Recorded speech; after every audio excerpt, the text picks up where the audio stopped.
know in our hearts is possible. Thank you all for your time, and I appreciate your consideration of our resolution.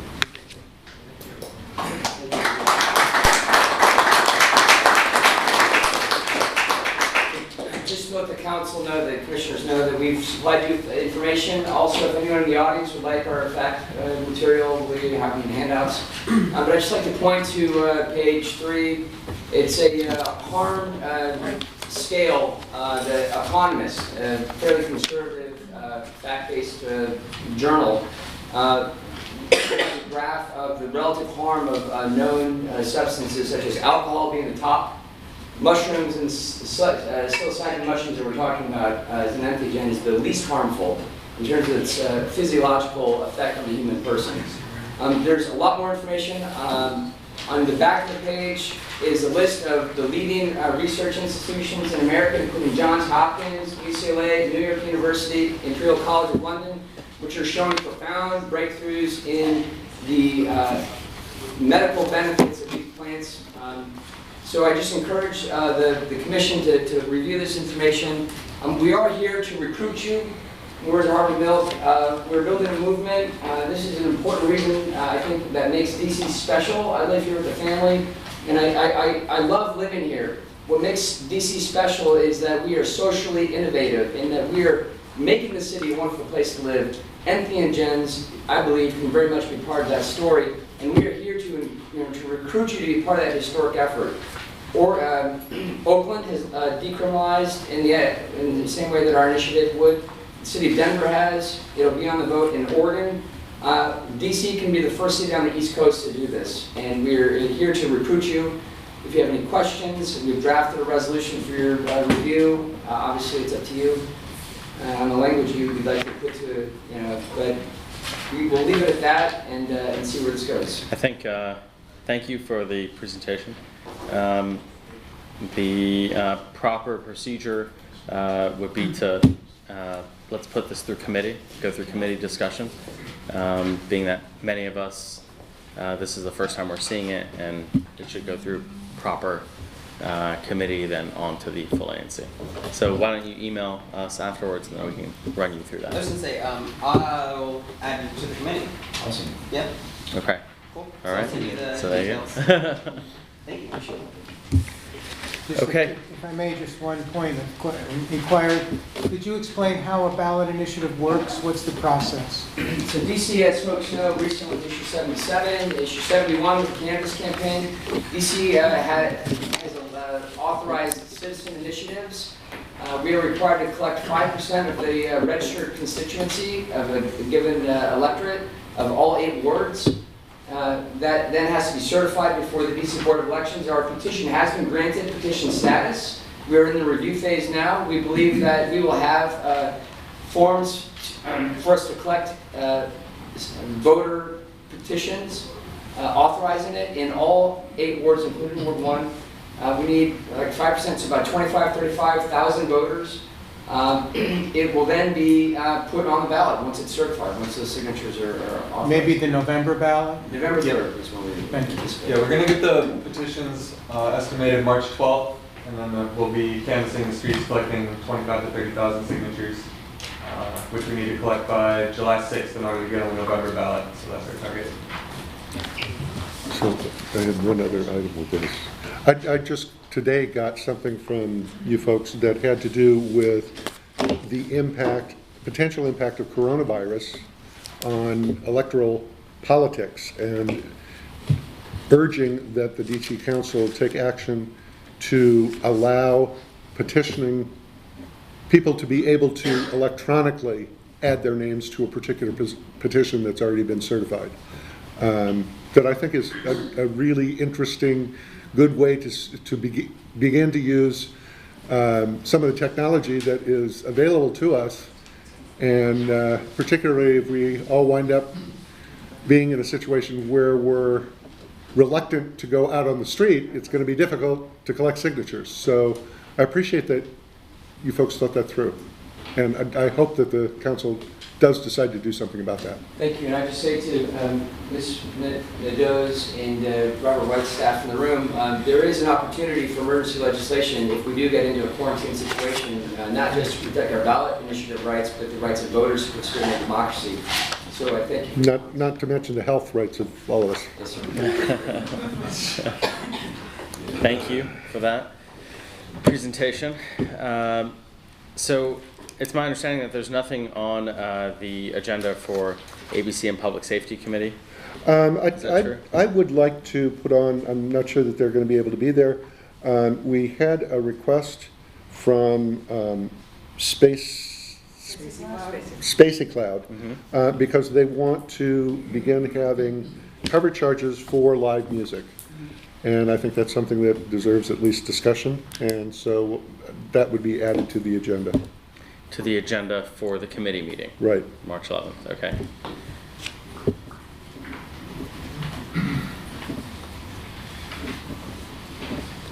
Okay. Oh, and I should also report that the situation with the proposed tavern on Florida/Vernon, there has been a masterful motion to dismiss the application by one of our local citizens who has some expertise in the matter, and is also one of the members of the Vernon Street protestants, and that is currently scheduled for hearing March 25th before the ABC board, and may well take care of that attempt to skirt the moratorium and bring in a tavern license in the moratorium zone. That we've got plenty of taverns already, as the moratorium suggests. Okay. Thank you for the point of information. It's an ongoing battle, that defending the moratorium zone. Moving to the Planning, Zoning, and Transportation Committee items, there has been an HPRB submission for renovation plans at 1918 Belmont. We had discussed this at last month's meeting, and the two sides have gone and made some revisions, and here we are. Could the applicant please give a presentation with the revised drawings?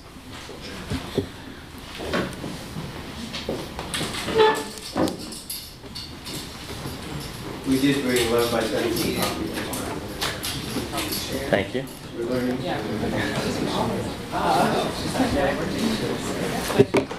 Thank you.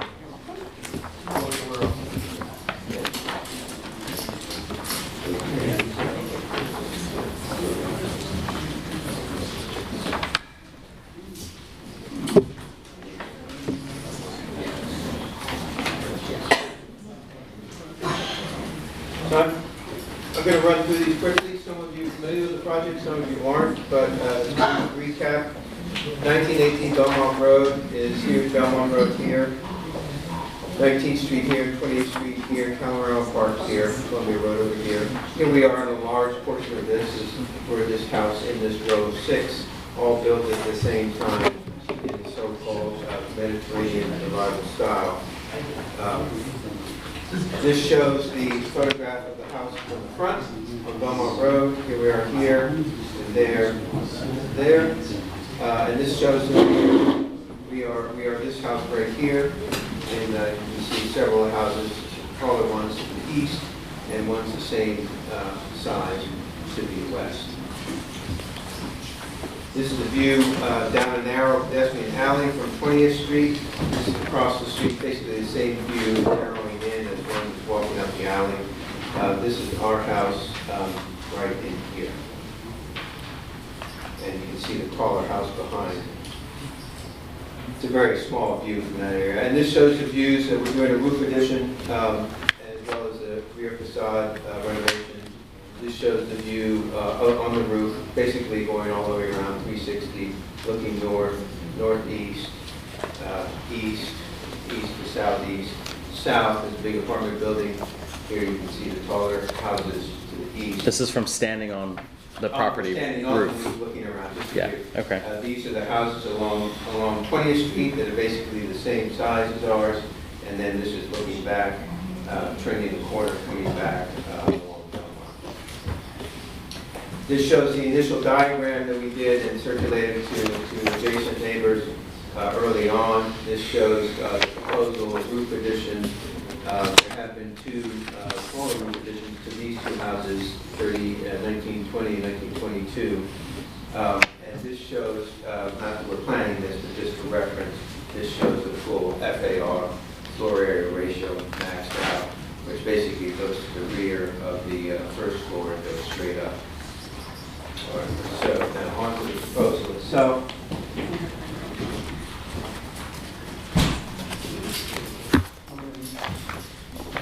This is probably the drawing that captures the most. This shows our proposal. This is our house here, 1918, 1916. There's a car blocking. All of these houses have been renovated. About This to was be renovated, I towed. think, in the 80s, a long time ago, mid-80s. This one, I think, maybe 10 years ago. Outerbridge, just sorry to interrupt. There's a Nissan Rogue, Virginia plates, that's blocking the Mary Center parking lot, and they are about to be towed. So if anyone has a Nissan Rogue, okay, all right, there we go. Please continue. So this shows our house here. 1918, I was just saying that these houses have all been renovated over the years. This one most recently, I think in 2014. This might have been 2004, I'm not sure, maybe a little later. And this one 1985. So here's our proposal. This is the third floor addition and renovation of the first and second floor as well. I'll come back to this. This is the extent. And then this shows the prior proposal that we had last time, and with a fair amount of glass. We met with the neighbors, group of neighbors. We've met with several times with neighbors, but most recently, since the last ANC meeting, with a group from both Belmont, small group, and 20th Street. They asked us to look at scaling some of this back a little bit, making this addition look smaller, and also reducing the amount of glass. And so what we've done is we've shifted some of the massing over to the east side where it has much less impact, and we reduced the amount of glass by about 25% to make it more in keeping. You can see these other houses have a fair amount of glass themselves.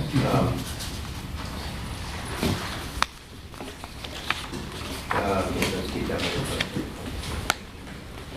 This shows the view from 20th Street, that sort of view down the alley, showing the existing here. This is the house across the alley to the east with the third floor addition, and this shows the existing profile of the roof here, and this shows our addition here. So in the context of the entire sort of view shed down this alley, we don't think it has all that much impact even the house beyond. That creates a much higher skyline. This shows the existing, so something happened here. Oh no, sorry.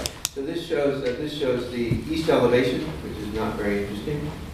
Basically, here's the existing, and here this is a section to the house next door to the east at 1916, and this shows our addition 7 feet tall at the rear end of the house there. None of this can be seen from the street. We haven't done a flag deck. We're happy to do that. We're entirely convinced that's the case. This shows the rear elevations, existing and proposed. This is also here with the adjacent houses. The south elevation, and then this shows the front. We're doing very minimal work in the front. The only thing we're doing is we're taking this area here. There's a small perforated brick section here, which is fairly standard on all these houses, and we're expanding that same detail all the way across here, similar to the one down on the corner, which has the same detail, putting glass behind it to get more light into the basement. All right, the final series.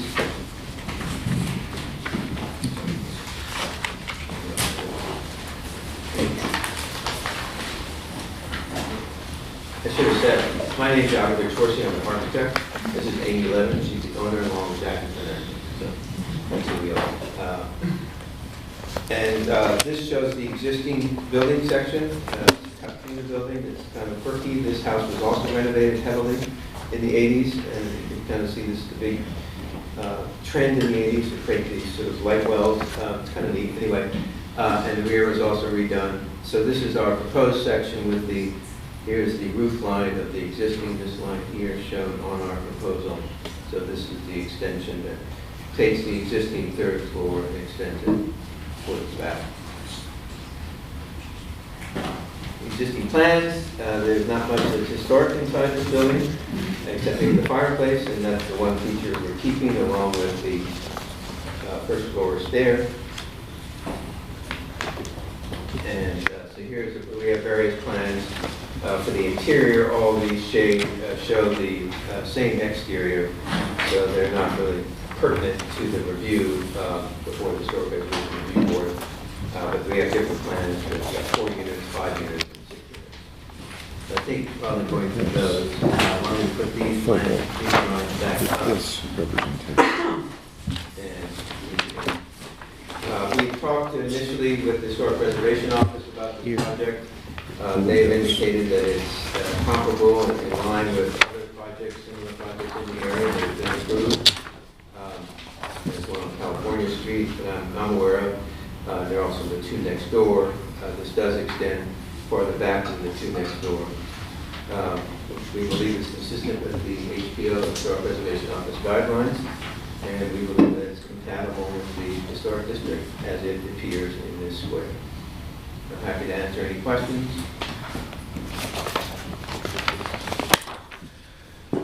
Questions from commissioners? Yeah, this representation that you've got of the rear facades, with the window treatments in particular,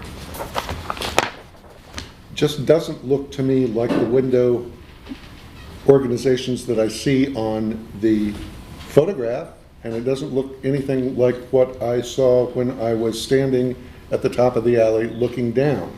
What I was seeing, rather than these windows that are quite similar to the sort that you're proposing, this is not what I see when I look down that alley. I don't see these sorts of things. I see them actually like three separate windows. I don't see them put all together like that. It bothers me that I don't feel that this is an accurate representation of the window situation in the back there. And I'm comparing the photograph with the yellow lines on it. Just looking at that. And I went and I took some photographs of my own. The photograph, I should say those aerial photographs, they're from the District of Columbia zoning website.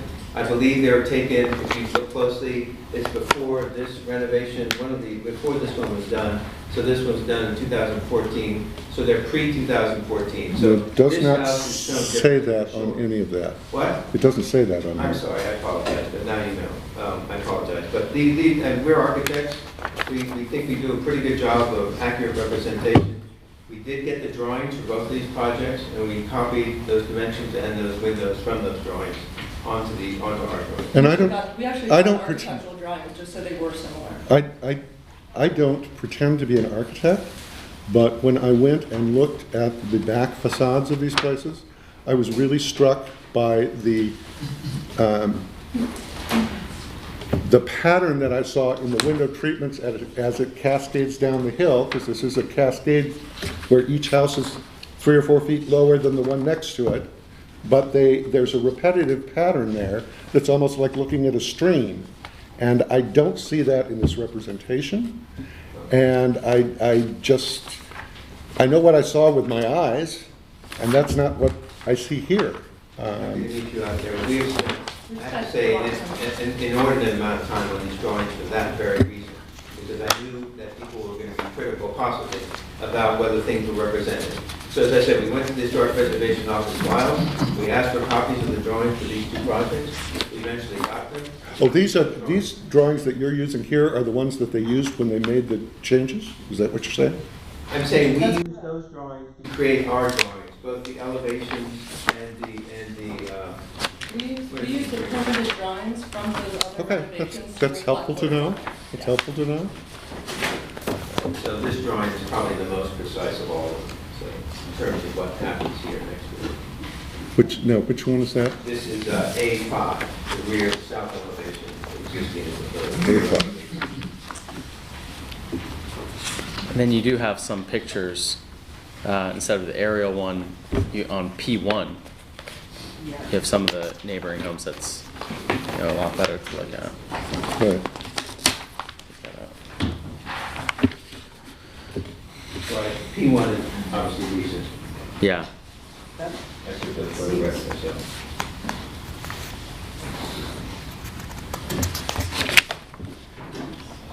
So I would add that I think this is an important aspect too, that in terms of when we originally designed this, we had balconies going all the way across, and then we found that sort of not as compatible, and so we decided to sort of push and pull the rear facade, creating smaller balconies, and mimic the way that this massing kind of changes plane on both of these houses, and also this bay window on this house. So that's why we feel that this current design with less glass works much better. And why is it that you believe that the pushing the third floor, making the third floor basically the full distance of the structure, as opposed to approximately half or less of the space on the next two houses down? How is that compatible? I'm not understanding a little that. bit more. I mean, we feel it is. It's slightly larger. It's not as So it's large as considerably- the building across the alley, 2 houses away. So this is a district. This square has varying heights, widths, and scales of buildings. And in that context, even close by, we feel that going all the way back is not incompatible. And we selected from the beginning to actually scale it back from the original fully allowable FAR. I believe it was something in the range of about 200-ish square feet off Yeah, of. 250, something like that. So, I mean, we brought that as the original proposal, and we felt that that was also achieving that result. And then with the shifting of where the balconies were, we felt addressed what the conversations were with the neighbors, which was about looking up from the west Right, and we view also, and shifting that space so that we're not looking straight at a wall for so far. and we have taken one neighbor's suggestion of adding green walls for the walls that we can access, both this one and that one that face west. Which ones? These two here. I mean, shown on the upper one, but we'll also do it on the lower one. Oh, next. We can't really do it on this side because we can't control the Mhm. plans. Well, I would say that I do think it's an improvement to have the balconies shifted over to provide, it makes it slightly less of a change that way, but to the immediately adjacent property. My problem is that it still feels like the third floor is considerably more intrusive on and interrupting the pattern of what these row houses, that with all of their changes, they're still surprisingly similar pattern of design moving down that portion of the block. So that's my concern about it. It is better than it was. I'll grant you that. Other comments from commissioners? Questions? I had the opportunity to visit Belmont Road the other day. I approached the street from Kalorama Park, and as I crossed onto Belmont and I looked down the street, I saw this attractive set of row houses, 1918, and its neighboring buildings. And from that vantage point of looking on Belmont Street and looking to the sides of these buildings, I realized that the additions to the roof line would change the view from the street.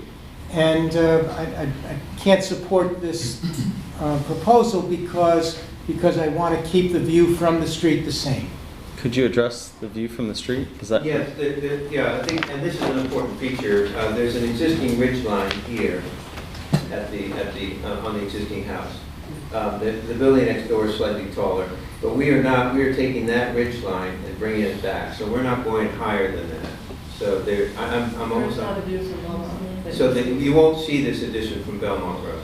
My concern is that as you cross the street from Kalorama Park and look down at these houses, when you saw the sides of them, you know, looking across the alley, you could see the sides of the roof. And I don't want one of those roofs to pop up more than the others. Well, we're actually lower than the roof to the west, so I don't know if you can see that one, but we're certainly not higher than this one over here. So I guess the question is, I don't know, maybe can you from see it Kalorama from the Park? street when you're walking down from Kalorama Park or going up? How can you meet anybody out there? We'll do a flag test. We will do a flag test. The one that you're saying that we're not, that you wouldn't be higher than, is across an alley. It's across an alley. Yes, there's an alley right here. Okay. Let's be clear about that. Yeah. Yes, and it's set farther back. Okay. But we'll do a flag test. Okay. We'll make it up. We'll have to do that anyway, but we're Right. sure that it's fine. Okay. Moving forward with this. That it wouldn't be visible from the street. Yeah. I would like to make a comment. Please, Commissioner Bowles. I am very glad that you have been persistent in coming back to the community. It sounds like you've listened. I mean, we asked you out, last minute to essentially postpone your entire, hearing and everything, which I thought was irresponsible of this ANC to do, especially considering not only did you come to that meeting, which was legally required, but you came to previous meetings and you've done a lot of neighborhood outreach. So I'm glad that it seems like there's some changes, and it seems like we're addressing what this ANC does, and what I hope all ANCs do is look at, district-wide problems that we have as well. And one of those is a housing crisis. Is this affordable housing? Probably not. But rich people can move and live wherever they want. And guess what? They want to live in Adams Morgan. Please leave the comments to historic preservation, Commissioner Bowles. Yeah, sure. So thank you for proposing this. It seems like a considerate application in a historic destination. So thank you so much. Thank you, Commissioner. Other comments from commissioners? Commissioner Dendy? My only comment is that if there were to be 7 units, I'd be concerned about the size of the unit 1 on page A9C. I know it's big enough, it just seems very small, sad. But, so that's the only thing that I would be concerned about. Other comments or questions from a like, historic is- perspective? okay. Well, actually, no, I have a question. So the unit 1 picture, is this the doorway? Is this like? So we don't have interior layouts yet. Oh, yeah. Start showing Just that. saying. There's an entrance from the Yeah. front, there's a basement entrance from the front. Oh, Below okay. below Got the front door. Got it, okay, okay, thanks. Yeah, I think right now we're leaning towards 5 would be our number 1 choice, but we'd like to reserve the option to be able to do micro units, which Yeah. we'd be really excited about if we can figure out, the next steps for us would be to look at are there affordable components, what are the finishes going to be, what are the layouts inside going to be able to look like, and then see where we can go from there with massing the interior spaces. Good. Okay. Any other comments, questions from commissioners? I want to open it up to everyone in the room. Please keep the discussion to historic preservation. That means the interior is not to be spoken about, whether it's an apartment or a single-family home, 7 units or 3 units. Doesn't matter. Val, please open it up. Yeah, since we have a stage up here. Is there a question or is it? No, it's my presentation. Oh, okay. Sure. Sit down or? No, it's okay, it's okay. Yeah. That's fine. So, I think where we left off, as you indicated, we were gonna meet with the team here, and we did. I wasn't there, but I think on February 13th, and I think that the meeting was a frank discussion of, the options. And I think we appreciate the fact that there had been some changes in terms of the windows and some of the coloring and so forth. But fundamentally, we see that as being cosmetic. I mean, that really the building itself, in terms of its rhythm, as was indicated by Commissioner Guthrie there, going down the slope the alley and so forth. It's not consistent with that. It's not consistent on scale. It's bumped back and bumped up. And, you know, it's basically not in harmony with that, with what we see. If the proposal would have been, these units have been modified, as been indicated. Mr. Wardman built them in 1918 or whatever. Most of us don't like two things. We don't like status quo and we don't like change. So the question is, you know, how much change is acceptable here? These units have been changed, as was indicated, and there have been pop-ups up to half a roof over time. The 1920 and 1922, which is the condo unit, they respected that. 1922 went in front of the Historic Preservation Board. They were consistent with what we have currently. This is out of the box in terms of its mass and in terms of it's a box.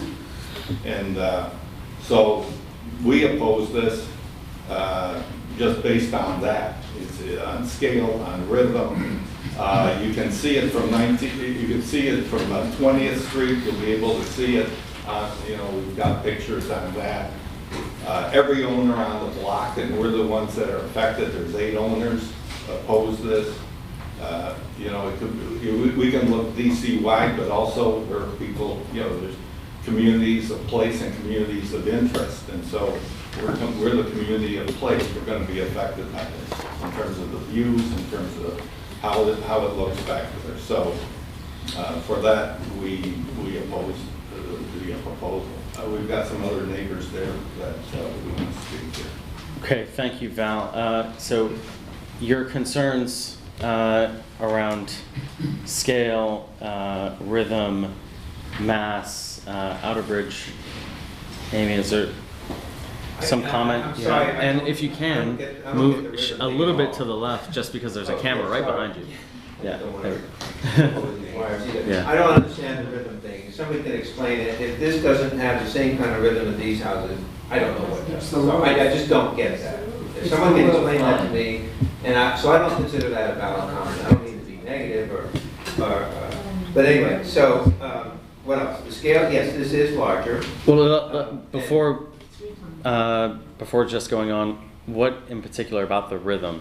Were you talking about? The flow that I think the Commissioner Guthrie described it, and the roof line's all sloped. This is a box. The roof line's all sloped backwards.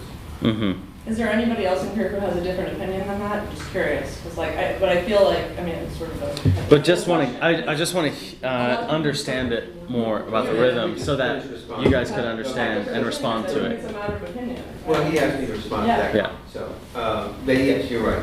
So the roof lines do slope. They're very what we call flat slopes in the business. They're very gradual slopes. Our slope up here is fairly gradual. These are flat here. This is true. These do not slope at all.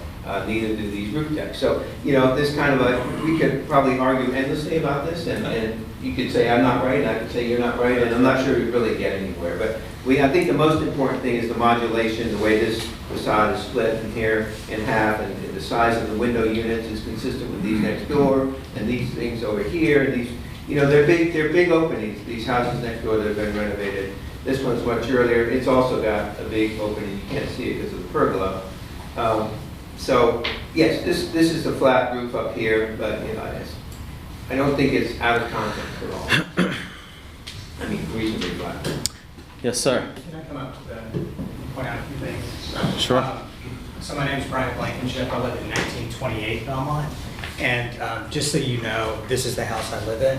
I'm on the corner of 20th and Belmont. I look at the other direction. Mm-hmm. Mm-hmm. This is 20th and Belmont, which is the opposite end of what they're showing. So what is that? Is that the north, the south? I'm not, it would be here. The west edge of the, So the audience can't see, this house here, which is 1914 Belmont, it's across an alley. It is not connected to any of these houses. It's a different developer, builder from the era, etc. This is not a third floor addition. This is an original third floor, right here. Earlier they mentioned it's a third floor addition. It is not. This slope is misleading. When we talk about slope in our letter to the commissioners, we're talking about, and rhythm. These houses are all on a slope like this. The street goes downhill. I'm over here. What bothers me about this is that their proposal takes this bump out. All of these houses have an attic in the front that's about, let's say, 20 feet deep from Belmont. Every one of them has it, including mine. And I can show you the pictures if you want to see it. Even the ones that they mentioned that have changed or been updated and developed into multiple units, only one in this block. They kept the original. They stayed only 20 or so feet from Belmont. What they're trying to do with this development is bring it back 50-something feet.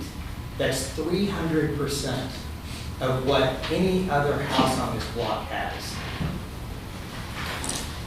This house will be the height of this house. It's impossible to see that from these drawings. When we bought in this neighborhood a year and a half ago, there were a couple of things that really stood out to us. And I've lived in this neighborhood within 2 blocks of this row of houses for 15 years. All of these houses have been extremely careful with what they've done as far as the development in the back. If you could see real color pictures up close, you'd see that every single one of them, starting with my house, is here, here, here, here, here, here, perfectly aligned down the street. This is an enormous bump out. It is as high as this when you actually see it in person. And it will stick out and change this block forever. I'm so passionate about it because we appreciate it. Even our realtor and our friends said, oh, are you guys going to take your attic space and bump that out to a 3rd floor? And we're on the corner of 20th, so you can see our house from Belmont, 20th, Ashmead, an enormous intersection. You can see our house. If they're allowed to do this, all of these could potentially change, including ours, where we would put a 3rd floor on our house. Okay, Brian, if I understand correctly, Yes. You are pointing out that you're opposed to it due to the massing and the rhythm. So you Correct. don't like that That there's sound about right? 1.8 FAR Okay. in the zoning where we're. You can talk all your FARs and all you No, want. I'm not in I'm that asking, business. you're saying you're objecting to the Okay, massing, is that right? so you're objecting to the massing. I'm objecting to the fact that every single house on this block has an attic space in the 3rd-ish floor, an attic space that is approximately 20 feet in depth from Belmont back. And this development is taking that and they're bringing it back 50 feet. That's not right. What is it then? 34.5 feet. That Well, house it's is 50 longer feet than total, I 34.5 believe. feet. I'm telling you, it's 34.5 feet from the end of the existing church. Yeah. Okay. From the end of the existing, so you also add your 20-something feet onto Well, that. you just said we're extending it back 50 feet, and I'm saying that's wrong. Okay, you're extending Okay? it back all the way to Okay. the back of all these houses. So- None of them have been tripled. Thank you, Brian. You're tripling Thank the you, space. No, Brian. like- Okay, we understand. It's Thank you. popping back 34.5 feet Okay, for a and the total other of about thing- 50 The other feet. thing that's wrong is that we are not inside that house next door. Here is the house on the other side of the alley.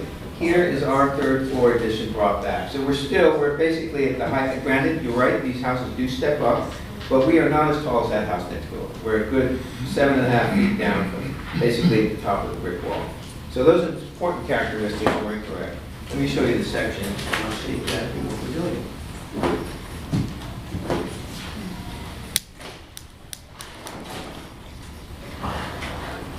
So here we are, the existing wall here, so this is the existing front. I think it's about 17, 18 feet or so, and we're going back to here. So we're about doubling exactly what's there now. 87. 3 times as big, yes, that's right. And this is about 34.5 feet, this is about 17 feet. So you're tripling, right? Yeah. 300%. Yeah. That's What we right. said. But there's no roof deck, just so we're clear. A lot of people put. Right, we selected to provide housing for Yeah, people so- instead of a roof deck. Okay. Well, I would have a motion to put before the commission. Are there other comments we want to hear from? Well, we can discuss in the context of The resolution? Sure. I've prepared a resolution that speaks to the concerns that have been expressed by the neighbors of this project regarding the rhythm and flow along the back and the extension beyond beyond the third floors of the other the other buildings in this particular portion of the block. There are 7 of them that are reasonably consistent, were built to be consistent, have been added to in ways that were not inconsistent with the original designs to make them more usable for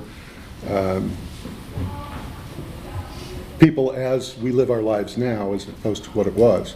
One of the things that really struck me about this block is that it's one of the most focused on the core portion of the block, the inside portion of the block, in the historic district.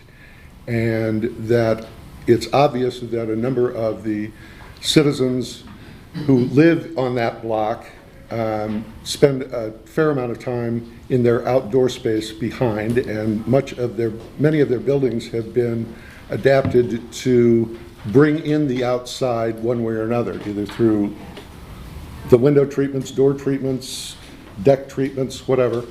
That it seems that it's not just these 7 houses along the particular road that will be impacted, but also the people who are looking from the other parts of the block toward that center core, and particularly the people who are on 20th Street looking up to what will be a significantly larger and more overpowering structure than what we have now. Is that the looking to, when you say that, are you saying from 20th Street from the street or from the alley? From 20th Street, the houses that are on 20th Street on the block, looking back. Oh, so if it's- you're standing it's like these here. folks looking out this way. This is 19th, this Right. is 20th, so Right. you mean standing about here? Right. On the street? No. There's this little alleyway that comes through, right? These are the houses. Yeah. Oh, so- I've got the wrong yeah. one. You're right. I'm got the wrong orientation. It's the people who are here looking up this way that Right. this will really. From here or from the street? From the alley, these Well, I houses? think it will be visible through that alleyway. But I also think it's the people who live on the street or as they are oriented toward their backyards and enjoying their outdoor space. Anyway, I prepared this resolution that basically recommends that the board deny the pending application or require that the rear facade be modified to reduce the size of the 3rd floor and change the windows, their size and pattern to more appropriately reflect the rhythm, scale, massing, and materials of the other historic properties along the row. I'm not saying this is a horrible project. I'm really not. There have been some that have come before that have just been, we have one that is next on the docket that is, it's just amazing what some people want to do. But I do think that this would be better suited on a slightly smaller scale on the 3rd floor and better window treatments. And I think that it is appropriate for the ANC on behalf of our residents to make such an assertion before the HPRB and leave it to the HPRB because they're the ones who are going to make the decision anyway. Can I ask just a quick question on your points? Sure. Please. I mean, obviously, this was typed up before you got here today. It was typed up this afternoon, yeah. So just a question, like when we're talking about telling you that we actually pulled the permits from the adjoining neighbors from their renovation to mimic the exact window setup, does that resolve part of that concern for you? Based on what I saw standing in the real world looking at it, no, it really doesn't. So, let me just, you mean, your windows the revised copy here was revised to mimic the neighbor's windows. That's right. So like Val's house takes a turn, and there's actually a lot more glass if you were to have put it flat than what we called for, but they took the percentage sort of the windows as it relates to the space around it and mimic that from the 2 permitted drawing sets of those additions. Right, and I'm not talking about the drawing sets, I'm talking about my experience as I stood at the top of the, I guess you'd call them 2 alleyways that meet right behind the property, looking down at the row where the houses are going, stair-stepping down. And what I was seeing was things like groupings of 3 windows with another window off to the side at a particular angle that seemed to be fairly uniform along that row. And that doesn't look anything like the drawings. So I don't know what to tell you. That's why I just don't understand this comment. Well, I'm telling you what I saw on the ground. There's 3 windows, that's what we replicated that. I don't know what else we could do to mimic the groups of 3 windows that are everywhere. We've got groups of 3 windows. What more could we do to do that? I don't know. I mean, these are, I mean, there's probably more glass in, I don't know, at least as much of this facade as there is for the I don't know what to say, but I didn't want to interrupt. Okay. Anyway, the motion So, needs a second. yeah, the motion does need a second. Is there a second? I second. Okay. Commissioners, discussion on the resolution that's on the floor. If I may, I just reiterate my concerns that from 19th and Belmont, when you look across that little alley that joins, I guess it's 1916, you see a roof line, and the proposal would change that roof line that you can see from 19th and Belmont. And I don't want that to happen. And The roof line from the alley.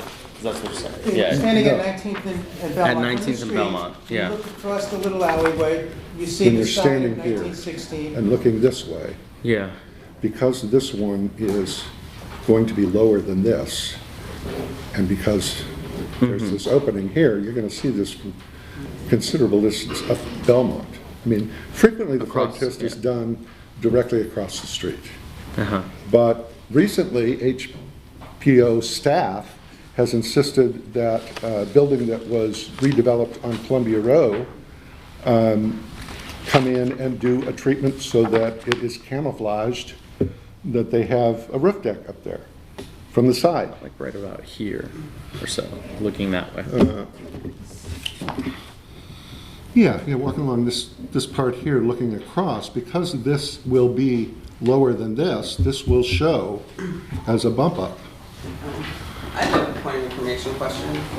Please, If we yeah. vote against this resolution in opposition to the HPRB application, what does that mean for the process? HPRB would just say, ANC 1C has no comment, or we would still... There can still be a vote, another resolution. Anyone can. Okay, so we're voting right now in opposition, but there is an opportunity for us to vote no comment, and there's also an opportunity for us to vote in favor of the application, correct? Yeah. Correct. And there's an opportunity to table a resolution, and there's an opportunity to put forward a resolution saying that the ANC would pass it without a recommendation, Okay. just as a point of information. And another aspect on that is that what is the deadline? Or there's typically a hearing, right? Was that The announced? hearing. The hearing's is- currently scheduled for the third? Yeah, 26th. Yeah. Thursday, March 26th. March 26th. So, points of information aside, comments about the resolution on the floor? Questions from commissioners? I went to the restroom, apologize for that. I guess my question is, a few of these whereases seem to have been answered in the proposal. Which ones are we still caught up on? I would say that the new proposal is somewhat better than the original one was, very clearly. But I would say that the issues that were raised and have been raised by the neighbors that are reflected in the whereas clauses all still exist in my mind. So the fact that And- there's one, that one's... And on a practical level, what happens is if we vote this resolution through, there will be a hearing at which the developers will make a presentation, and the ANC will make a presentation, the Office of Planning will make a presentation, and any interested citizens will make a presentation, at which point in time the Historic Preservation Board will make a determination. And if sometimes they, say, I want this done a little differently. Sometimes they say, no, it's fine the way it is. I've only had one instance in which they basically told the person to go away and not come back until they had a substantially different plan. And I would not envision that in this case. I think we're talking about, sort of refining at the board level, potentially. I would assume that the resolution of the hearing will be to approve it with possible modifications that the board might suggest. But that's normally the way these things work. It's not going to keep them from building their building. Okay. I wouldn't think. And That's certainly not the intent of it. Could I offer an amendment at this point in time? Sure. to the resolution. Sure, of course, anytime. Not friendly.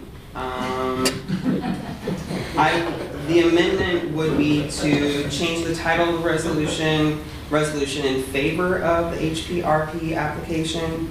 Then we'd be removing the whereas clauses 2, 3, 4, 5, 6, and 7. And then the first sentence of the now therefore, the second line right after board, remove the word deny and replace with approve. And after the word application on that same line, remove the rest of it. I have a markup right now. Okay. Essentially, it's into Right, just the- looking at this, it sounds more like what you might want to do is either take a vote on this or table it, and then present this as a new resolution instead of amending it. I don't have any Well, whereas normally, clauses. You don't need it. I mean, you just have. no, my that. understanding of the process would be that he makes a motion essentially to substitute, Yeah, it would be. and that he would need a second for it, and that he would need, and then we would vote on that. And if that is defeated, we return to the original, is my understanding procedurally. That's what my thought process on it was. Yeah. Because basically it's a gut stuff. And substitution motions need to have a second. And if they do get a second, there needs to be a vote on whether to substitute the proposed resolution for the original resolution. Yeah, I mean, the problem with doing that right now is just that I would like to go through the items in the resolution in opposition, Oh, you right? mean not just As the- opposed to like, I mean, we can't, if, I don't think the public has had a chance to comment on the resolution, and, So should I? if we, yeah, if you want to postpone wait, that? Yeah. just give the public a chance to chime in on this resolution in opposition to the application. So opening it up to the floor, please. Hearing none. So what I'm asking for is comments to the resolution in opposition to the application at 1918 Belmont. If there are comments, questions about massing, materials, the scale, the resolution before us cites all of those things, the rhythm, the scale, the massing, and the materials, as a reason to oppose the development. Yes, sir. Please. So say we have, neighbors have nothing to add, I think that represents it well. Right, okay.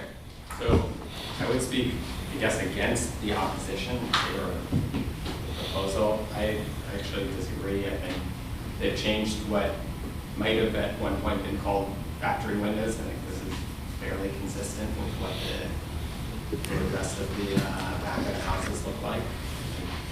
I guess I disagree with the resolution. I don't think that it significantly changes the rhythm or the flow of the alleyway, and certainly the front of the house, which hasn't been the discussion of anything in this meeting, but is very much the historic nature of the house, and from my perspective, the vast majority of the historic nature of the house seems to fit very well with the rest of the house. Thank you. Thank you for the comment. Did you have a question? Comment? No. Okay. Will the materials of the windows also match what is on the block? There'll be wood windows. Wood windows. Yeah. Okay. Well, I should say that, well, I'm not sure. Having said that, I mean, there could be wood windows if you want to insist on that. I think the Historic Preservation Office has relaxed their standards on windows at the back of the house. Flat windows. As far as how it looks, though, yes. Mm-hmm. The profiles would be The small. profiles of what would be there. Mm-hmm. Mm-hmm. Yes. Okay. And some are wood back there. and some We are haven't not. really talked about Right. this level of detail yet. Yeah. Understood. Okay. Other comments on the resolution in opposition? Hearing none. Commissioner Bowles, the substitute, would you like to move forward with that? Yes, please. Yeah, okay. So is there a second for the substitute resolution? There needs to be a second. So it fails for lack of a second. So can always present it. Do I Yeah. need to say something to it? I don't understand. I can't No, second it you- myself. No, you can't second yourself. Yeah, I know. Or I mean, you guys can. As a substitute. As a substitute, right? Yeah. Okay. So no second. All right. All right. So with the resolution in opposition, any other comments from commissioners before I call to a vote? All right. I'd like to do a roll call vote here. So I'll start on the left. Commissioner Bowles, how do you vote? I am in opposition to this resolution, so nay. Okay. Commissioner Dundee? No. Myself, I am also in opposition to the resolution. Commissioner Guthrie? In favor? Aye. And Commissioner Zatoli? Aye. Okay, So the motion fails. the motion does fail. 2 to 3 to 0. Is there another resolution? It was It opposed 2 to 3. 2-4. 2, 3, 0. Yeah, exactly.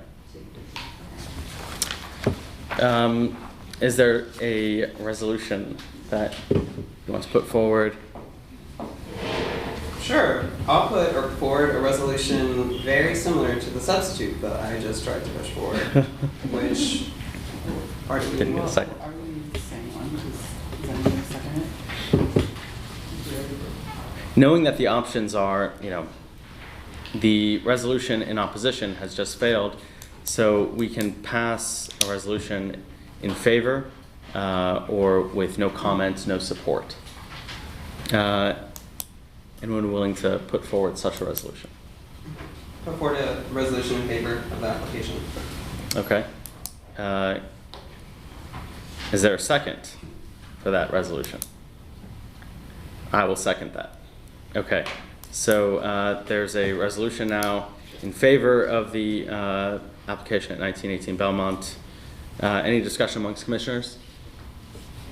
I'll just relay that I think that this is compassionate design in a historic district, and this is the type of design that you want in a historic district.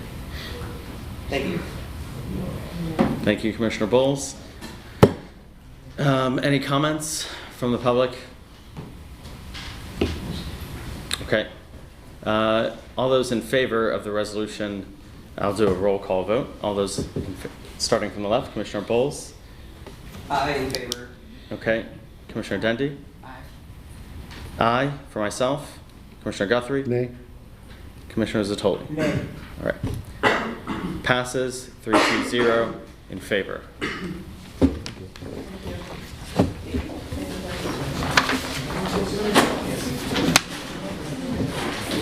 Thank you all for the work on this. There was a lot of compromise. Last month we came together and you guys had spent time over the last few weeks coming up with a compromise, and I think that this was a good compromise, something that allows for more housing in the community with less impact to the alley from a historic perspective. Thank you.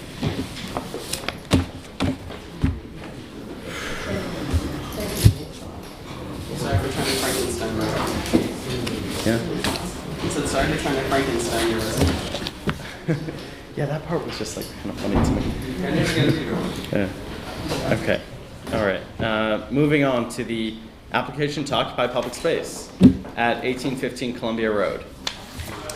There has been an application that's come through for 1815 Columbia Road, which is the building that has sat vacant for something like 4 years, that is owned by the Drazen Trust, and I believe it was, do I have the date here?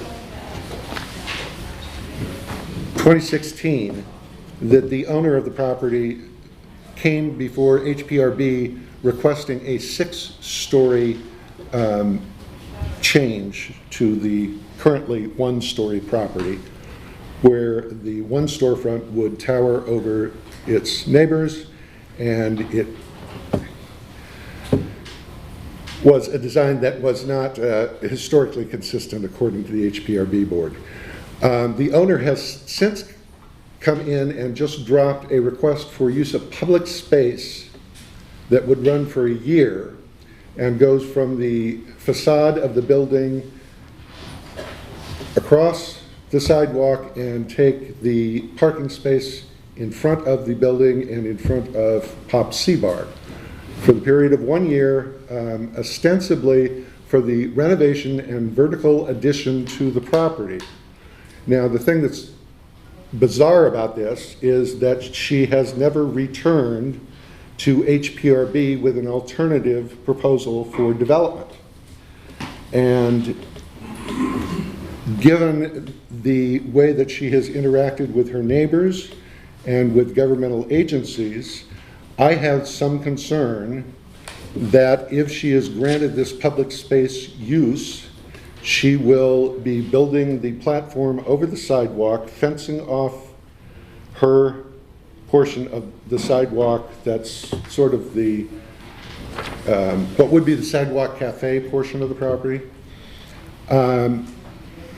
without ever bothering to get a permit to do the work that needs to be done to rehabilitate the building if something is going to be done. She hasn't pulled any permits, she hasn't requested anything. As we know, HPRB process takes frequently something like 6 months to go through, and she wants this to start June 1. So I put together, for some reason, Public Space directed this solely to me as a single-member district person, but I don't feel comfortable acting on behalf of the ANC. And so I've drafted this resolution in opposition to the application, asking that the application be denied as untimely and of no benefit to the public until there is an approved HPRB proposal for the development of the property. It's in a historic district. It's across the street from a historic district. It very clearly is subject to the rules of new property development in a historic district. And until such time as she has some plan that has been approved, it makes no sense to be roping off the space for demolition and construction of the project. I've spoken to folks on both sides, and they are very supportive of this motion. So I would ask that the commission pass the resolution as indicated, and need to have a second for it. Second. And so it sounds like she wants to create use the public space for construction staging area, for construction that we don't know when it could begin. She hasn't pulled permits, anything like that. Exactly. Yeah. And I just want to make sure that public space is clear about the problems with this. I just, how is my question? How is she, like, it doesn't, I just feel like it's a clerical error, like, No. why did they send this to us? What's interesting is that my understanding is there are 2 more outstanding ones that never got sent to us. So I don't know. Sounds like Public Space Committee needs to be a little bit more vigilant. Pardon me? The same property. Yeah. Yeah, supposedly there are several outstanding applications for public space usage for it. And I have no idea why that would be. Because, as I say, they haven't put anything in. I confirmed with Ann Brockett at Historic Preservation that they haven't put anything in with Historic Preservation. So, Okay. And they haven't put any other plans in any other agencies related to this? well, Historic Preservation is the first place that you go. The folks who are just here don't have final plans that they put into DCRA or anything to get a building permit, because you have to get sign off from HPO before you go to get your building permit. Yeah. So it makes absolutely no sense, but I would feel much more comfortable, and I know my constituents would feel much more comfortable if public space were duly advised. There may even been, there's several people here about it. Okay. So comments from commissioners, any other? Hearing none. The public, any comments? It just, I don't know if you guys remember a couple of years ago when she started digging underneath this business and that gentleman's building without any kind of permit. I had to call your boss, and she stopped it. She stopped it, but it was just, they were digging underneath Pop Seawall. She was digging underneath there. And these buildings are old buildings, they can collapse any moment, and I'm really worried because she doesn't want to really rent this space or even sell it, because I brought people to buy it. I tried to open a business there. I tried to offer, but she doesn't want to sign anything to do anything with that space. She just wants to. She wants her skyscraper. She wants what she wants, Yeah. not what is reasonable. And this gentleman can maybe talk better than me, so if he can tell them that he went underneath his building, there's no basement in there. If I might. See, I stopped her at the time when I heard she was a digger under my basement, and I hired a structural engineer, a lawyer. So this is all of the documentation.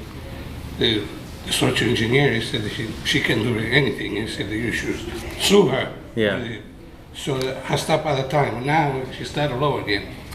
So I don't know what to do with her. Well, we can do all that we can, which is pass a strongly worded resolution. I tried to help her, but she taken me to court 3 times. So. Yeah. Is this gonna, what outreach have we done? To her? Yeah. She has refused to come to any of our meetings in the past. You know So about this meeting? I didn't inform her of it. And it's my understanding that Historic Preservation insists that any meeting that takes place with her have a second member of the organization present at the time of the meeting. So I am not anxious to interact on this. When I talked with Ann, she said, it makes no sense. You really don't need to worry about it because she has to come to us first. But I would like to have this marker down with public space so that she can't have the authority to cordon off public space immediately adjacent to 2 permitted sidewalk cafes for the period of a year at her whim. That just doesn't feel right to me. It sounds like something that's like vengeful to the community. Just because we didn't give her a permit or whatever. We've also submitted technical objections and asked her to respond about the stability and safety of the adjoining buildings. Yeah. And the foundation concerns that there was to be a hole in the ground and she was to tear it down about the foundations, and we received no response. Well, and the thing that's strange is I assumed that the public space permit request would be for the demolition of the building. It's not. It's for construction of a 73-foot building. It makes no sense. So, but You need our foundations go up. I don't live in this SMD, but this seems like an override. Yeah. So, all right.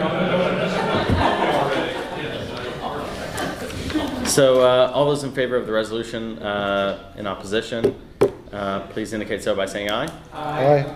Any against? Any abstentions? 0-0. Okay. Moving on to the third item under PZT, the application for a special exception at Admo Heights. Is there somebody? Matt, Mr. Wexler. Thank you.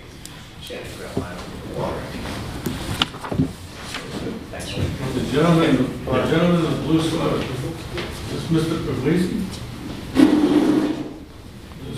Mr. Puglisi? Yeah. So stand up.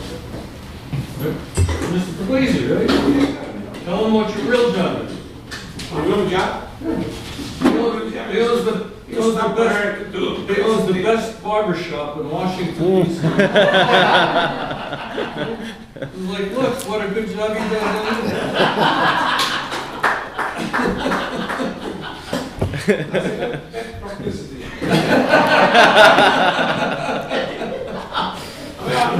You know, I've been in that game. I guess I did a good job. I lost all my hair. It's on the floor at his barbershop. Okay,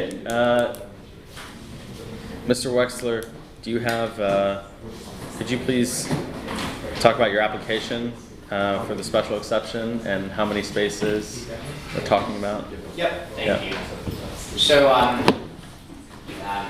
my name is Matt Wexler. I'm here on behalf of the applicant and the owner of the properties that have been designed, 6 lots, 6 lots, 77 West. I've been before this ANC and the committee a couple of times over the last couple of months to discuss with you our PZA submission to build the second phase, which is in addition to the first phase of 80 rental apartment units and 7,500 feet of ground floor retail to the immediately to the north of the existing site. It is the buildings that formerly housed Burger King on 414 Radio. I have my team from Bond Street here, Bill Bonstra, who was at a committee meeting 2 weeks ago. He has a health issue and wasn't able to make this evening, unfortunately, but waiting for we're here from Bonstra. We have our full set of plans that we submitted a couple months ago in our application. We also have a plan set that the commissioners here have before them. They have to ask you to take the soil out. This is showing parking short for garage plan, which is only under the original part of the building. Though we are making minor tweaks to the interiors primarily, pretty much to kind of figure out the exact layouts of the 40-odd apartment units, the 40 apartment units that we're going to be developing. What we're asking the commission to support is a special exception so that we can proceed with development of the 40 units in phase 2, plus an additional about 7,200 square feet of retail without adding any additional parking spaces. We are stabilized in phase 1, meaning that the units are fully leased. The retail, as you know, is fully leased and open with Revelers Hour, Pork Power Yoga, and Chase ATM. And so we've seen over a period of about 14 months or so that the demand for the parking spaces of our residents and tenants. And we've built more than enough and actually too much. And already in phase 1, which is what was required under the zoning code a couple of years ago. And so given how we've seen the market and demand for the parking spaces, we're hoping that we proceed with the development of phase 2 without adding any additional spaces because we have plenty in the building ready to satisfy the needs of our residents. I'm going to allow Wade and Michael to walk through the plans for all of you briefly. Okay. Good evening, ladies and gentlemen, commissioners. What we've got on at 1777 Columbia Road is an existing 6-story building. It's approximately 67,000 square feet. It's 5 stories of wood over 1-story podium. We've got roughly 7,400 square feet retail, 57,000 of residential with 3,000 back of house loading dock, trash, etc. Our addition is also 6-story, 7,300 square feet retail, and we've got about 30,000 residential with a penthouse. So this is our retail, this is the existing building. There's an alley here, Columbia Road right here. We've got 3 parking spaces in the back that we've relocated from the lower level. And we've also got an additional loading dock back here with the loading platform. So Matt, let's go to the lower level.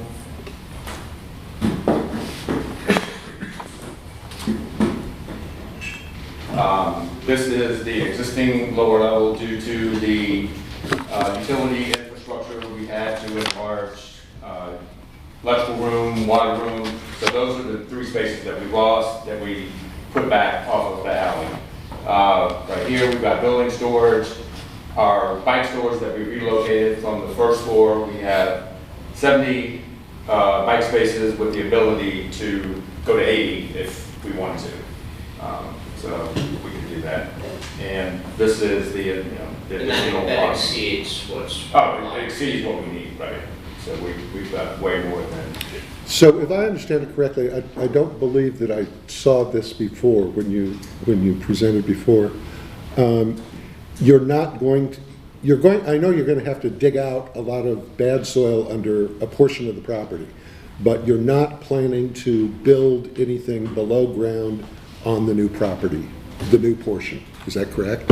That's what it looks like from the plans to me. Now, this portion is new at the lower level. This doesn't exist right now. Right, that little, right now, that little bit of bump out, but most of the building, just this, right? This is most all of the building slab on itself. grade. Yeah, this is all slab on grade up above. Yeah, okay. Right.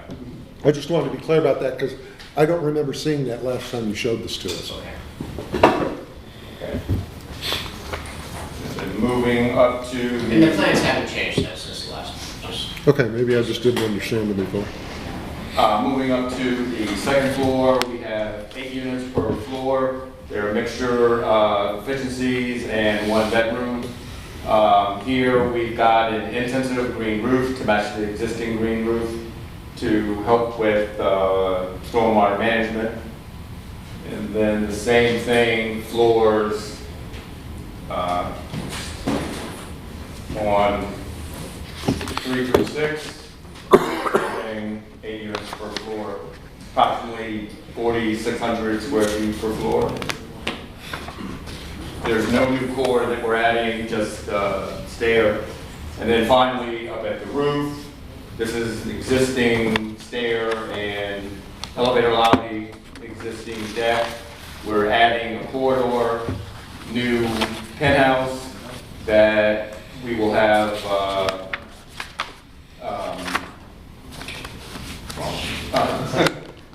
fitness center. Where is that in, what page is that in this plan? 1 point? 1.5.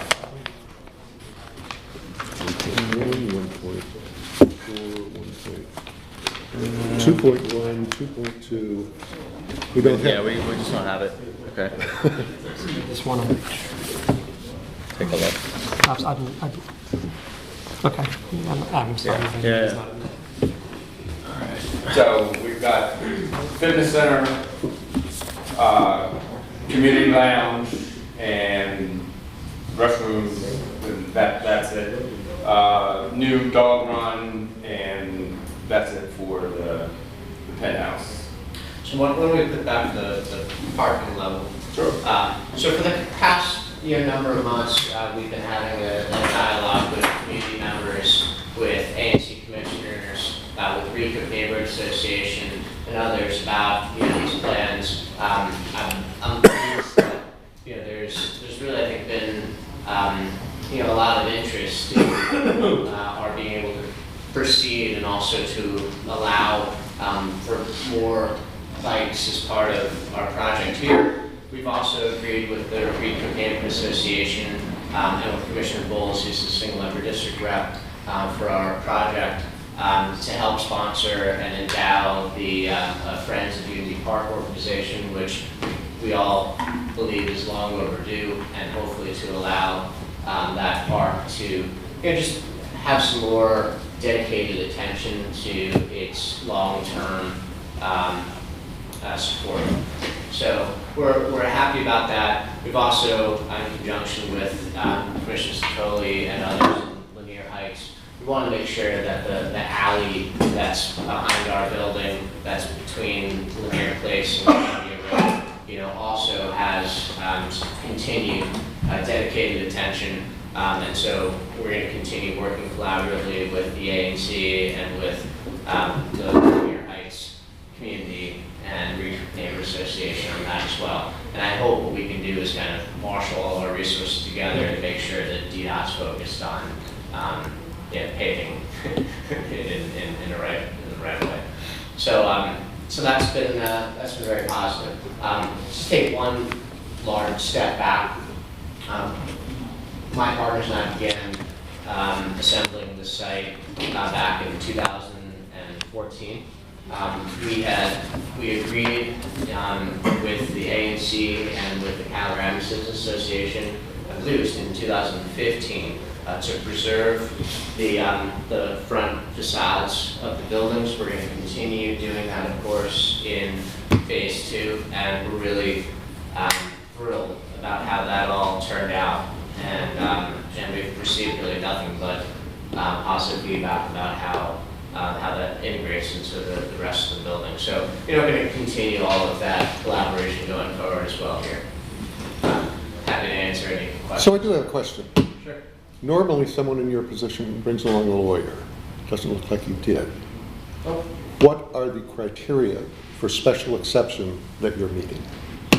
The criteria for The criteria to grant the special exception. It's all outlined in our application, Ted. I mean, I don't have all of the code detail in our application summarized, but I think Can you give me the gist of what the board has to decide whether or not to grant the special exception on? I mean, I think it's twofold. Firstly, that kind of the project is in compliance with all of the rest of the zoning criteria, which it is. I mean, we're not asking for any other relief. We're not asking for any loading relief or any height relief, and go on. Right. And then the second piece is really with respect to the market need. And I should mention actually a third piece, which relates to us being able to make sure that we've satisfied DDOT, OP, and other agencies' stated long-term interests and objectives, one of which is in neighborhoods that have strong public transit, not needing to have a ton of underutilized parking. But that's how you get rid of the first 9 spaces that you were otherwise required to do. What's the basis for getting rid of the last 9? The last, you mean? How many? There were originally 18 that were going to be required for this building. It is 18. So I thought the 9, you had that reduced. No. Somebody told us that was reduced by 9 because this is a major traffic corridor. So I do have a clarification on that, if I may, from Meredith. Who's Meredith? Meredith Moldenhauer, and I believe she is your counsel. That's right. She's the zoning counsel. She emailed I think they're on the email. She emailed the members of the committee the other day just to clarify. I mean, again, we want to take a conservative approach here. In fact, there's a little bit of debate whether it's 9 spaces that we may be requesting for relief or 18 or 19 spaces. we decided to take the higher end because DDOT isn't quite certain about kind of that half mile piece and exactly if it's calculated from the front door or the back alley. Again, we are not modifying our existing application that we presented a couple of months ago. Okay, so the request is for relief of 19 spaces rather than 9? Is it 18? 18, okay. And I could resend that to you. It looks like everyone on the committee it was sent to. Did she articulate the basis for granting special exception relief? Because generally there's, you know, like several points of this is met, this is met, this is met. Let me look through previous ones. I don't want to be asking you stuff you don't know. I really don't. But it's stuff that we normally see when we get a request for special exception. That's why I'm sort of confused. I don't think that's anything new. It's in the original application. Right. I mean, it's all part of the original application. Do you have access to the original application? That's what I'm pulling up.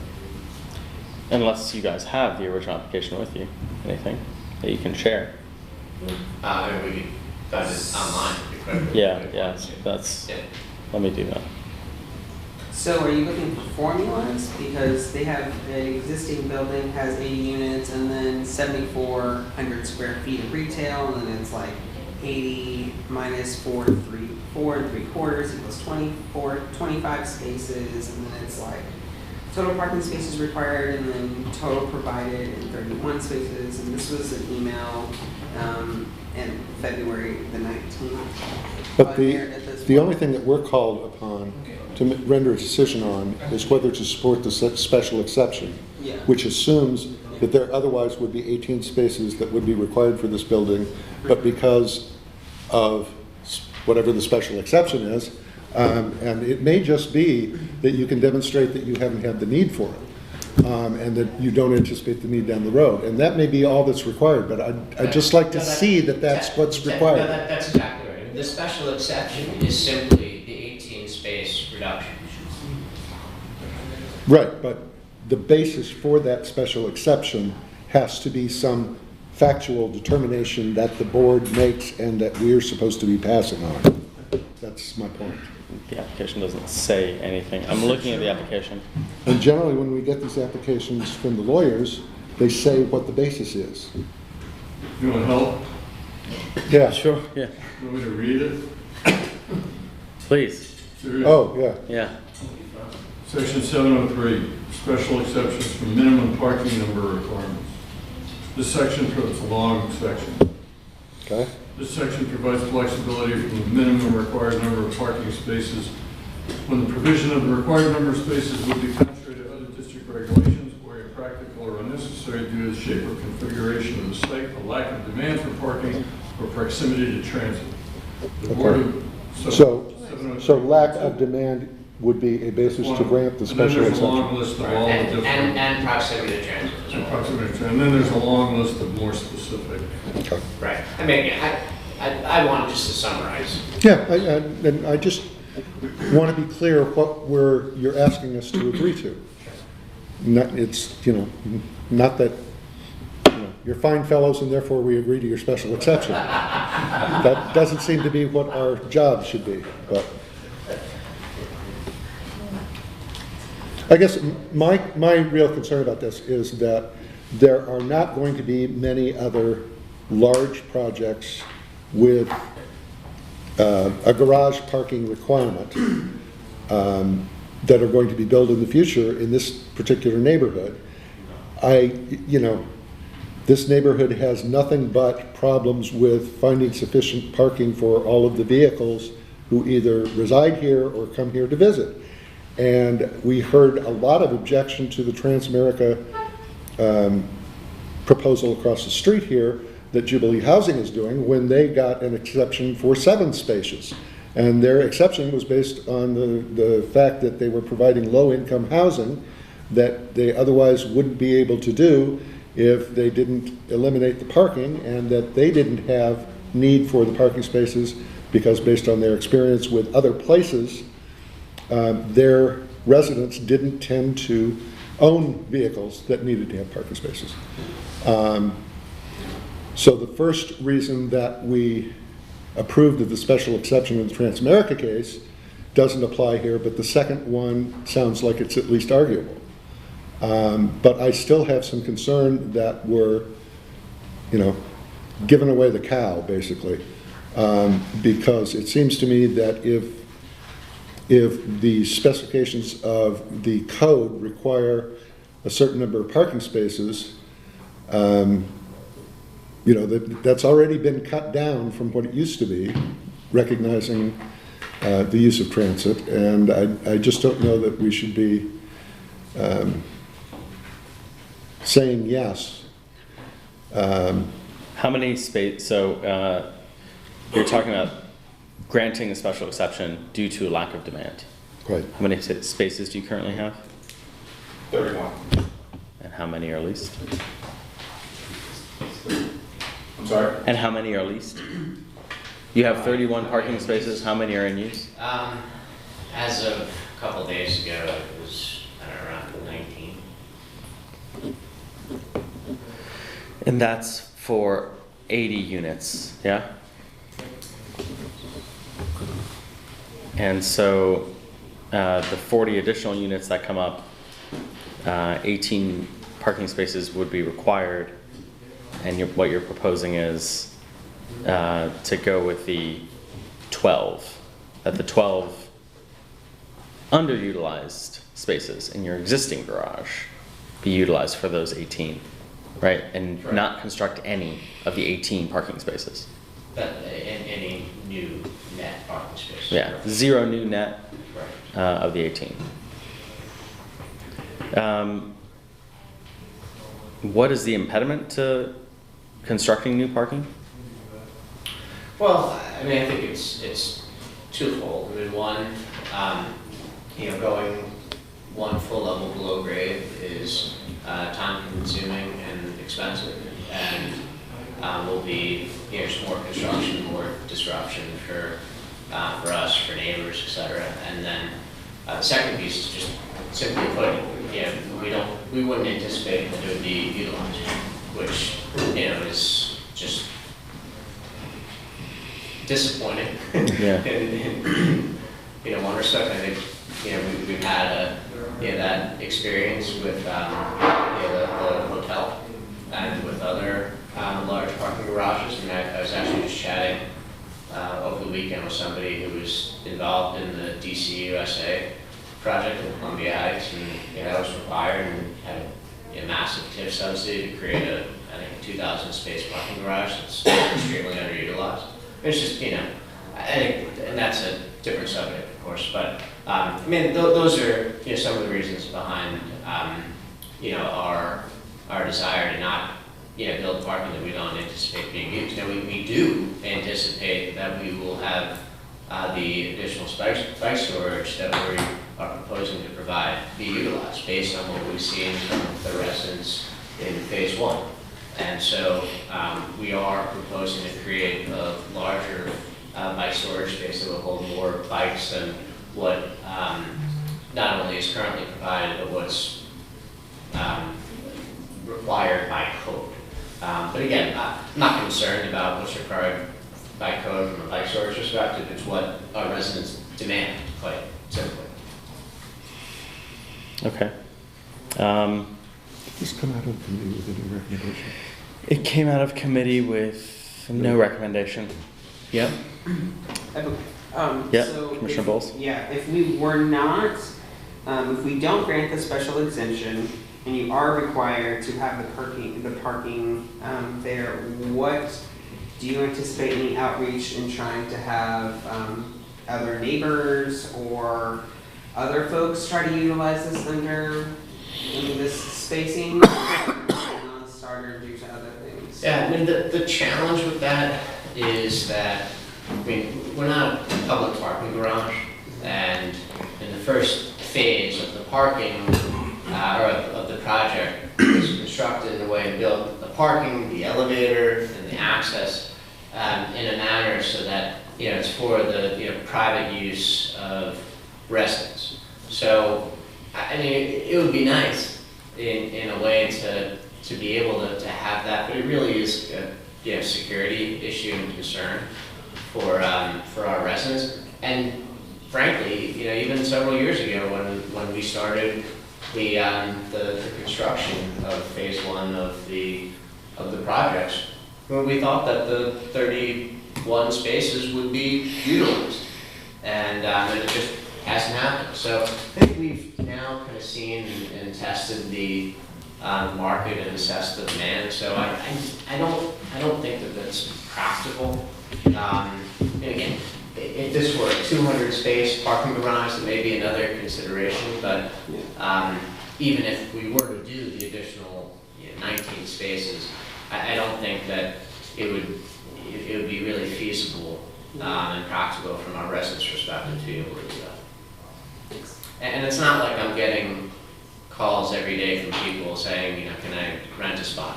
I mean, in the last 14 months, I've had one person.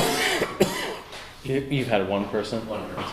So the 19 spots been pretty static for the last year and a half? Several months. Yeah. How long has the building been online? Since December of 2018. That's when we started leasing.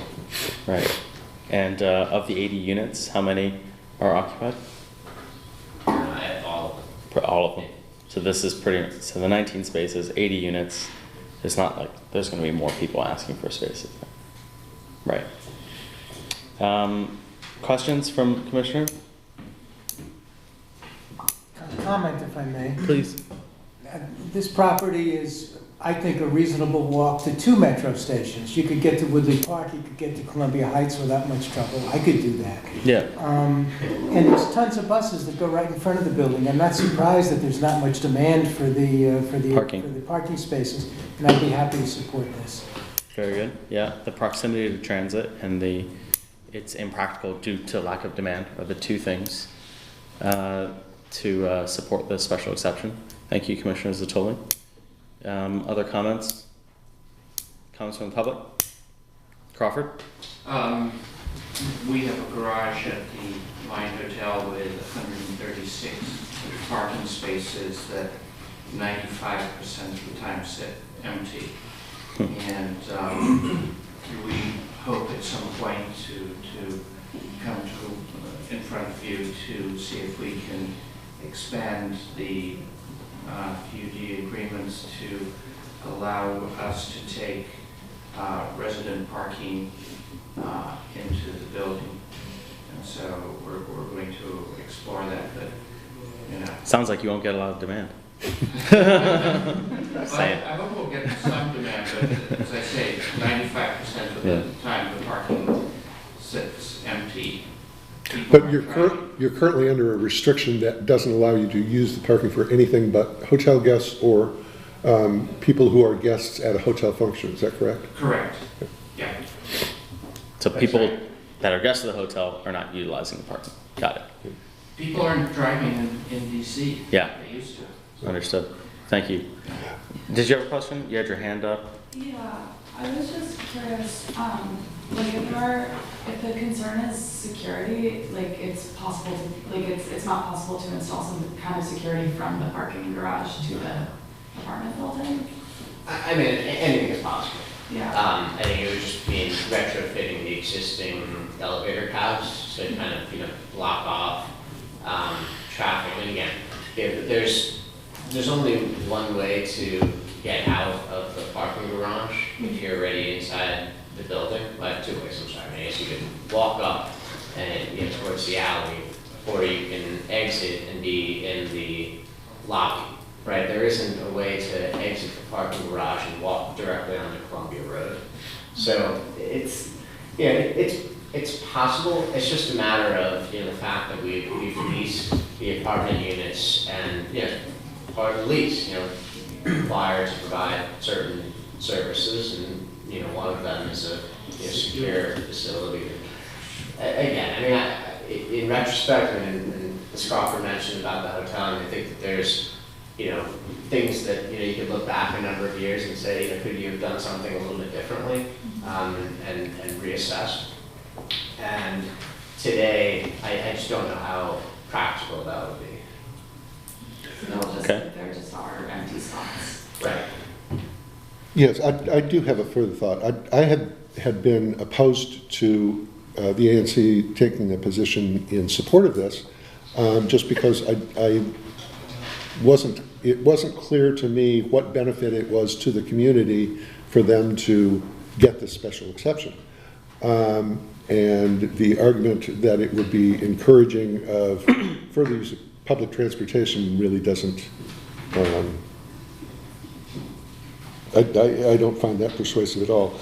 But it does occur to me that if we were to oppose this, we would have to articulate a basis in order for there to be any reason for the Board of Zoning Adjustment to do what we're telling them to do. And I can't articulate a good enough basis because I think you're within the exemption through through this building's actual experience over the last 2 years and knowing what the transportation alternatives that are available. It seems to me that if the board in its wisdom is supportive of this, which I assume it will be, then I don't have anything to argue in opposition. So in that case, I might as well support it.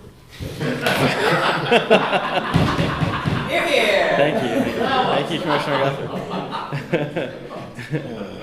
Thanks for articulating that. It's a long and winding road, but you know.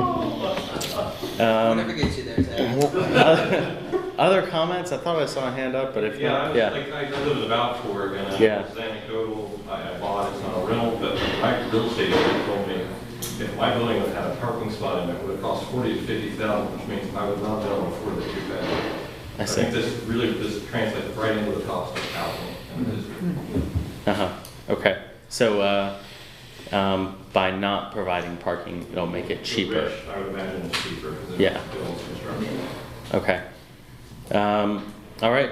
Hearing nothing else. I think we probably should have a motion on the floor because it didn't come out of committee with a recommendation.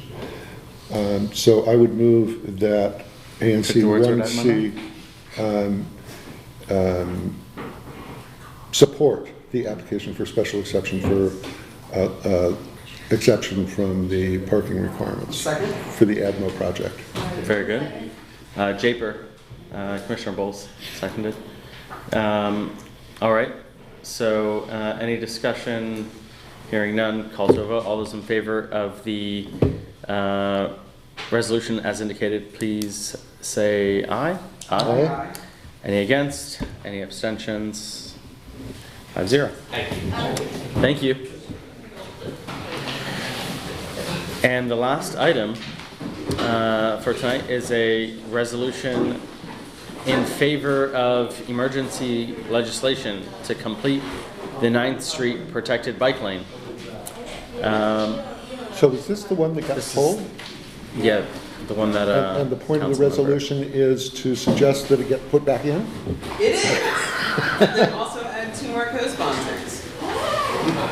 And also add? Yeah. So I guess a little bit of background on this is Councilmember Brianna Doe. This is in her district as well as a few other wards.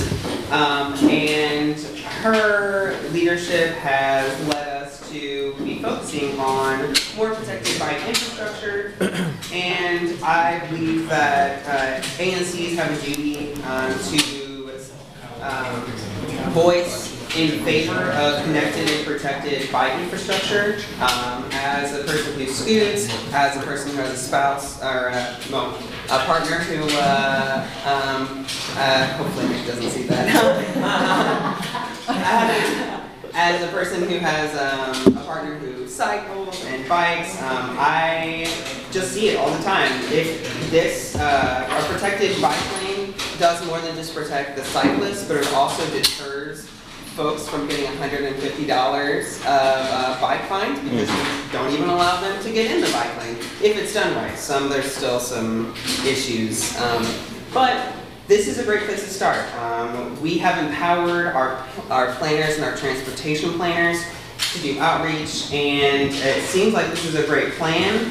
I just read a tweet from Councilmember Silverman that said that they are reaching out again to the communities, most specifically to, I believe, the Baptist church community. I believe there's an association. And I can read the tweet here. Maybe, sorry. Essentially, I'm sorry. Councilmember Silverman has said that this is not going to be a meeting, but it's going to be a dinner of breaking bread, and it's going to hopefully get us some good protected infrastructure. From what I know of the Hiccup, there were a few at-large council members, one at-large council member and our chair, who voters of ANC 1C would actually have a direct vote for, and who I think that with this resolution could help persuade them to become co-sponsors of such emergency legislation. Previously, ANC 1C passed a resolution in favor of the Vision Zero Omnibus Amendment and the Mandatory Protected Cycling Lane Amendment Act, and both of those bills fit pretty much in tandem with this protected bike lane, pardon me. So I know that there's a few folks out in the audience that would probably know more about it, but we take a lead on a lot of these types of issues, and I think we should follow suit with this. And I would assume that there are at least a fair number of people from ANC 1C who go over and would go over and use a protected bike lane, even though there are other ones, but it gets you to different places, I guess. Exactly. Okay. Yeah, I can support it. Discussion? Those of us who breathe air would benefit from having fewer cars on the street, and this will help encourage more bicycling. Sounds like a unanimous vote coming up. For those of us that breathe air. I like it. So the resolution came out of committee, so it doesn't need to be. Indeed. Yeah. So comments from the public? Zach? I just want to thank Councilmember White's office for agreeing to support this measure yesterday. I think that the council members come around to see that those who have been in opposition aren't necessarily acting in the best faith, and appreciate the support yesterday, even though the legislation wasn't. Do we have a list of the council members that did support? I could probably name them. How about naming them in this resolution as a friendly? Yeah. So encouraging their continued support and whereas, listing the council members have shown leadership by supporting the emergency legislation. Yeah. As this reads, it sounds like the other three are supporting, the other three at-large are supporting. So the current holdouts, if you will, are Brandon Todd, Councilmember Vincent Gray, Councilmember Bonds, and then Councilmember Kenyon McDuffie, as well as Chairman Mendelson. And Triana. White. Doesn't this go into McDuffie's territory? It does not. It's 1, 2, and 6. Okay. I believe Council Member Bonds is the only at-large who's not. That's the only one who's in this. And with those additional, I would welcome a unanimous vote on council, but I think it makes the most sense for our resolution to touch on the folks that we can vote on. Yep. That was my thought on that. We could ask others to vote on it too. What I definitely think for that as a friendly is. I think it makes more sense to do the at-large, the way it's specified here. Yeah. And the chair who runs at large.